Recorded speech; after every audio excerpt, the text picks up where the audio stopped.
নমস্কার বন্ধুরা, welcome to Rupa's food story চ্যানেলে তোমাদের জানাই অনেক অনেক স্বাগত। আজকে বানাবো মহাষষ্ঠী স্পেশাল একটা রেসিপি।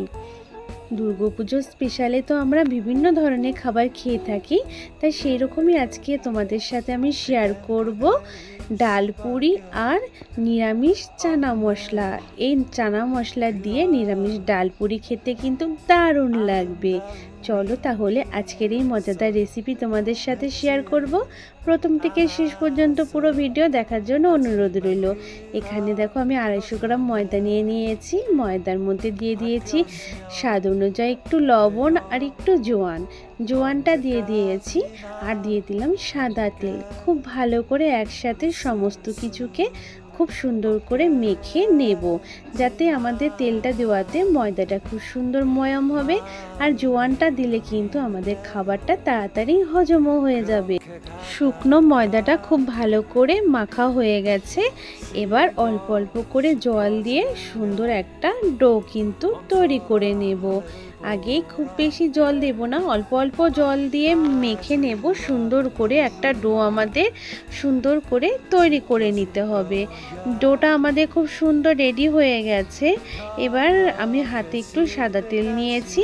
সাদা তেলটা নিয়ে আমি ডোয়ের গায়ে ভালো করে মেখে নেব, যাতে ডোটা উপর থেকে ড্রাই না হয়ে যায়।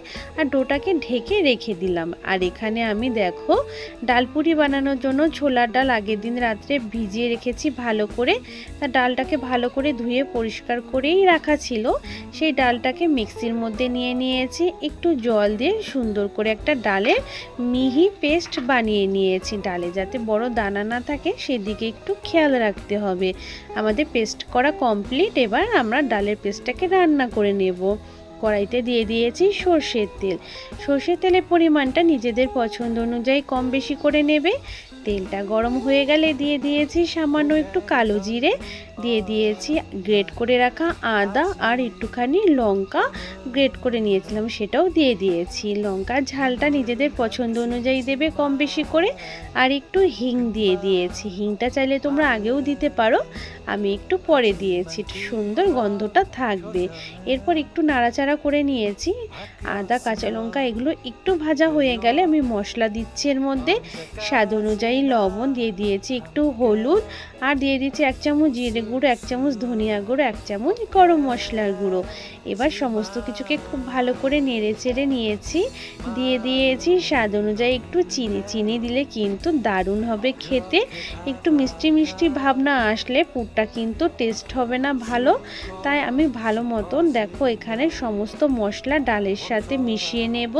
আর অনবরত কিন্তু এটাকে নাড়াচাড়া করে খুব সুন্দর করে আমাদের এভাবে কিন্তু শুকনো করে নিতে হবে ডালের পুরটাকে। দেখো এভাবে হাই হিটে রেখে যখন বারবার করে তোমরা নাড়াচাড়া করে নেবে, খুব সহজেই ডালের পুরটা শুকনো হয়ে যাবে। আর এখানে একটুখানি দিয়ে দিয়েছি ঘি দিয়ে খুব ভালো করে নেড়ে চেড়ে নিয়েছি। ডালের পুরটা রেডি, রেখে দেব ঠান্ডা হওয়ার জন্য। এইদিকে আমরা চানা মশলাটা রেডি করে নেব।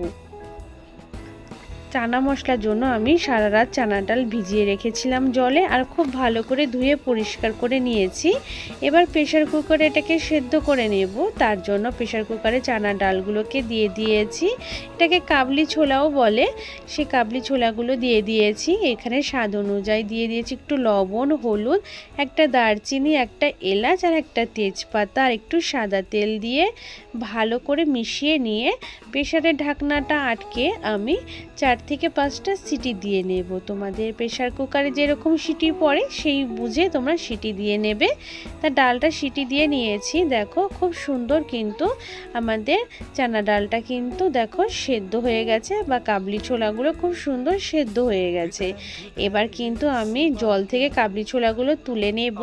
আর জলটা কিন্তু ফেলবো না, সেদ্ধ হওয়ার যে জলটা ফেলবো না, ওটা রেখে দেবো, কাজে লাগবে। তারপর কড়াইতে দিয়ে দিয়েছি সর্ষের তেল। আবার সর্ষের তেলটা গরম হলে 2টো শুকনো লঙ্কা দিয়ে দিয়েছি ফোড়নে। তারপর 2 টুকরো দারচিনি, 2টো এলাচ, 2টো লবঙ্গ, তেজপাতা 2টো, আর সামান্য একটু গোটা জিরে ফোড়নে দিয়ে দিয়েছি।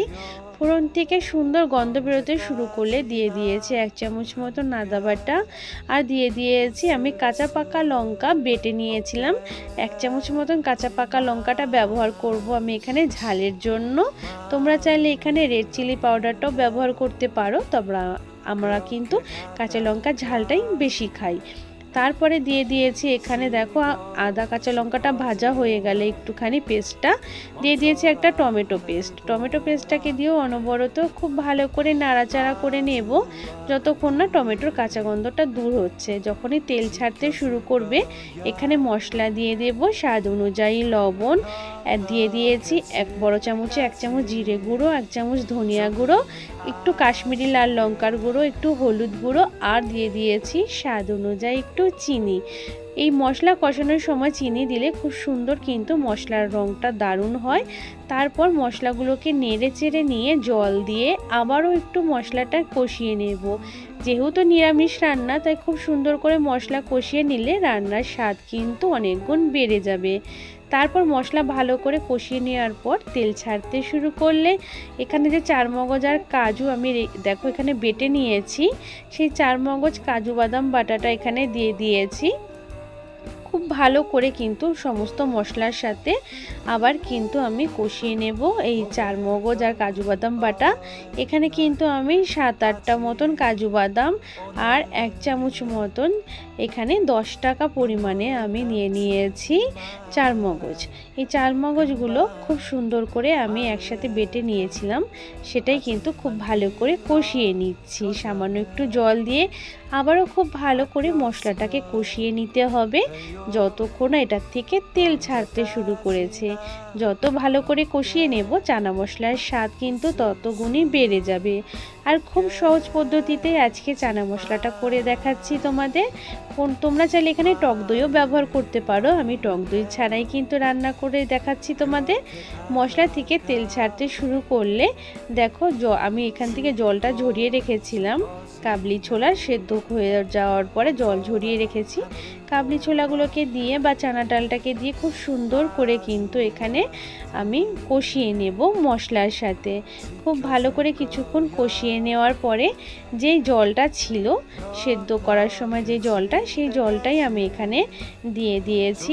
যেহেতু আমাদের চানা মশলা বা কাবলি ছোলা আগে থেকেই সেদ্ধ হয়ে আছে তাই খুব বেশি কিন্তু এখানে আমাদের জলের প্রয়োজন নেই, অল্প জলেই রান্নাটা হয়ে যাবে। তারপরে দেখো খুব ভালো করে আমি মিশিয়ে নিচ্ছি। মিশিয়ে নেওয়ার পর এখানে আমি 3 থেকে 4 মিনিটের জন্য হাই হিটে ফুটিয়ে নেব। এখন কিন্তু রান্নাটা খুব তাড়াতাড়ি হয়ে যাবে যেহেতু আমাদের চানা ডালটা কিন্তু খুব সুন্দর বা চানা মটরটা আগের থেকেই সেদ্ধ হয়ে আছে। গ্রেভিটা যখনই গাঢ় হয়ে আসবে আমি এখানে গোটা গরম মশলা, এলাচ, লবঙ্গ, দারচিনি বেটে দিয়েছি আর একটু ঘি দিয়ে নামিয়ে নিলেই ব্যাস রেডি হয়ে গেল আমাদের চানা মশলা। কত সহজে ঝটপট একটা লোভনীয় চানা মশলা রেডি হয়ে গেল। আর এইদিকে যে ময়দার ডোটা আমরা মেখে রেখেছিলাম সেই ময়দার ডোটাকে আবারও একটুখানি ভালো করে মেখে নেব, তাতে আমাদের লেচিগুলো খুব সুন্দর হবে। মেখে নেওয়ার পর এটার থেকে আমি লেচি করে নেব। তোমরা তোমাদের নিজেদের পছন্দ অনুযায়ী ছোট বা আরও বড় করেও করতে পারো, যেইভাবে তোমাদের ভালো লাগে সেইভাবে লেচিগুলোকে সুন্দর করে রেডি করে নেবে। আমিও দেখো লেচিগুলোকে রেডি করে নিয়েছি। এবার চলো ডালপুরির শেপ দিয়ে নিই। তারপরে দেখো একটা লেচি নিয়ে এভাবে হাতে ঘুরিয়ে ঘুরিয়ে একটা বাটির মতন ডিজাইন করে নেব। দেখো একটা বাটির মতন করে নিয়ে মাঝখানে একটু হাত দিয়ে চেপে একটু গর্ত করে নিলেই সেখানে আমি ডালের পুরটা ভরে নিয়েছি। ডালের পুরটা ভরে নেওয়ার পরে দেখো এখানে আমি মুখগুলো খুব সুন্দর করে কিন্তু বন্ধ করে দেব যাতে ডালের পুরটা বাইরে না বেরিয়ে আসে। আর খুব সহজেই কিন্তু হয়ে যায়, একটু ভালো করে ফলো করলে আমার মতে সবাই কিন্তু পারি আমরা কম বেশি। তবুও যে সমস্ত বন্ধুরা নতুন আছো তারা একটু মন দিয়ে দেখলে খুব সহজে তোমরাও পারবে। দেখো এখানে আমি খুব সুন্দর করে কিন্তু এখানে বেলে নিয়েছি। দেখো একটা এইভাবে কিন্তু আমি সমস্ত ডালপুরিগুলো কিন্তু একইভাবে কিন্তু বেলে নেব। একটা তোমাদের বেলে দেখাচ্ছি, আরেকটাও দেখাবো। দেখো এইভাবে হাতে নিয়ে আমি এখানে একটা বাটির মতন শেপ দিয়ে নিচ্ছি। দেখো এখানে একটা বাটির মতন শেপ হয়ে গেল। মাঝখানে এবার ডালের পুরটা দিয়ে দেব, তবে খুব বেশি ডালের পুর দেবে না, তাহলে কিন্তু এটার মুখটা বন্ধ করতে পারবে না, তাহলে কিন্তু ডালের পুরটা বাইরে বেরিয়ে আসবে। একটুখানি দেবে, তবে একটু বুঝে দিতে হবে, খুব বেশি দেবে না। তারপর দেখো এখানে সুন্দর করে আবার আস্তে আস্তে করে বেলে নিতে হবে, খুব তাড়াহুড়ো করবে না, তাহলে কিন্তু আমাদের কিন্তু ডালপুরিটা ছিঁড়ে যাওয়ার ভয় থাকবে বা ফেটে যেতে পারে। এখানে কিন্তু খুব ধীরে ধীরে সুন্দর করে বেলে নিতে হবে। দেখো এইভাবে, তবে খুব বেশি পাতলা হবে না, ডালপুরি কিন্তু একটু মোটাই থাকে। এই দিকে আমি কড়াইতে তেল গরম করতে বসিয়ে দিয়েছিলাম। তেলটা খুব সুন্দর গরম করে নিতে হবে আগে, তাহলেই দেখবে ডালপুরিগুলো ছাড়ার সাথে সাথেই সুন্দর কিন্তু ফুলতে শুরু করবে। আর তেল যদি ঠান্ডা থাকে তাহলে কিন্তু ডালপুরিগুলো ফুলবে না আর শক্ত হয়ে যাবে কিন্তু। আর এইভাবে ওপর থেকে যখন আমরা একটা ডালপুরি ছাড়বো, ওপর থেকে এইভাবে তেল ছড়িয়ে দিতে হবে, তাহলে ডালপুরিগুলো কিন্তু খুব সুন্দর করে ফুলে উঠবে। আর গ্যাসের ফ্লেমটা কিন্তু একটু হাই হিটে রেখেই ভাজবে, তারপরে দেখবে ডালপুরিগুলো কত সুন্দর দেখবে ফুলকো ফুলকো হয়ে ফুলে উঠেছে। দেখো খুব সুন্দর করে কিন্তু ফুলে উঠেছে ডালপুরিগুলো।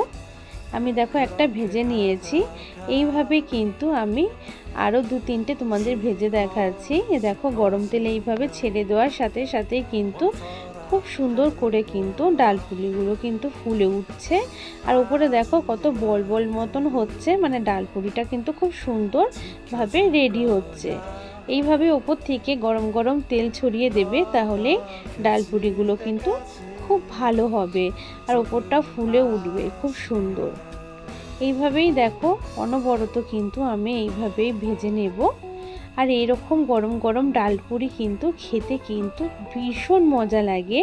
আর সমস্ত আমাদের বাঙালিরা কিন্তু ডালপুরি খেতে কিন্তু খুবই ভালোবাসে। আর দেখো এইভাবে ভেজে নিয়েছি, তবে তেলটা একটু ভালো করে ঝরিয়ে নিতে হবে, তাহলেই রেডি হয়ে গেল আমাদের আরেকটা ডালপুরি। চলো তাহলে আরেকটাও আমি তোমাদের ভেজে দেখাচ্ছি। ডালপুরিগুলো ভাজতে কিন্তু ভীষণ মজা লাগে, দেওয়ার সাথে সাথে কিন্তু গরম তেলে একদম ফুলকো ফুলকো হয়ে ভেসে ওঠে। আর খুবই কিন্তু মজা, মানে খাওয়ার থেকে ভাজতেই যেন বেশি মজা লাগে। দেখো এইভাবে কিন্তু খুব সহজে ভেজে নিচ্ছি, দেখা মাত্রই কিন্তু তোমাদেরও কিন্তু বানিয়ে খেতে ইচ্ছে করবে। তাই অবশ্যই কিন্তু দুর্গাপুজোর কিন্তু দিনে তোমরা ষষ্ঠী হোক বা সপ্তমী হোক, সকাল সকাল তোমরা কিন্তু এই রকম ডালপুরি কিন্তু খুব সহজে বানিয়ে নিতে পারো, তাহলে কিন্তু বাড়ির সকলে ভীষণ মজা করে খাবে। ছোট থেকে বড় সকলেই কিন্তু ভীষণ মজা করে খাবে। চাইলে তোমরা রাতেও কিন্তু এটা ডিনার হিসেবেও কিন্তু খেতে পারো। কত সুন্দর দেখো ডালপুরিটা ফুলে উঠেছে একদম ফুলকো হয়ে। এইভাবে যদি খুব ভালো করে যদি আমাদের ময়দাটা ময়াম দিয়ে মাখা হয়, তাহলে ডালপুরিগুলো কিন্তু খুব সুন্দর এরকম বলের মতন ফুলে উঠবে আর একটু কিন্তু ফেটেও যাবে না। দেখো ডালপুরি কিন্তু একটু ফেটেও যায়নি, কত সুন্দর হয়ে ফুলকো ফুলকো হয়ে রেডি হয়ে গেল। এবার চলো সার্ভ করে নিচ্ছি আমি প্লেটে। তা দেখো ডালপুরিগুলো আমি প্রথমে সার্ভ করে নেব, তারপর আমি চানা মশলাটা বাটির মধ্যে নিয়ে নেব। আর চানা মশলা দিয়ে কিন্তু আমি কিন্তু আজকে চানা মশলাটা খুব বেশি গ্রেভি করিনি, যেহেতু এটা ডালপুরি দিয়ে খাবো তাই খুব বেশি গ্রেভির প্রয়োজন পড়বে না। তোমরা এই চানা মশলা দিয়ে কিন্তু লুচি, রুটি, পরোটা সব কিছুর সাথে খেতে পারবে, দারুণ হবে কিন্তু। আর খুব সহজভাবেই তোমাদের সাথে আমি শেয়ার করেছি আজকের রেসিপিটা। অবশ্যই যদি ভালো লেগে থাকে বন্ধুরা, তোমাদের কাছে একটা লাইক কিন্তু অবশ্যই করো, এবং এই রেসিপিটা আরও অন্যান্য বন্ধু এবং ফ্যামিলি বন্ধুদের মাঝে একটু বেশি করে শেয়ার করে দিও। আর আমার চ্যানেলে যদি কোনো নতুন বন্ধু এসে ভিডিওটা দেখো, চ্যানেলটা সাবস্ক্রাইব করে নিও, পাশে থাকা বেল আইকনটাকেও প্রেস করে দিও। এরকমই আরও কিছু ভিডিও যদি দেখতে চাও আমার, আমি ডেসক্রিপশান বক্সের লিংক দিয়ে রেখেছি, সেখানে গিয়েও তোমরা দেখে নিতে পারো। আর আগামী দুর্গাপুজোর জন্য সমস্ত বন্ধুদের জানাই অনেক অনেক শুভেচ্ছা। খুব ভালো থেকো, সুস্থ থেকো, দেখা হবে।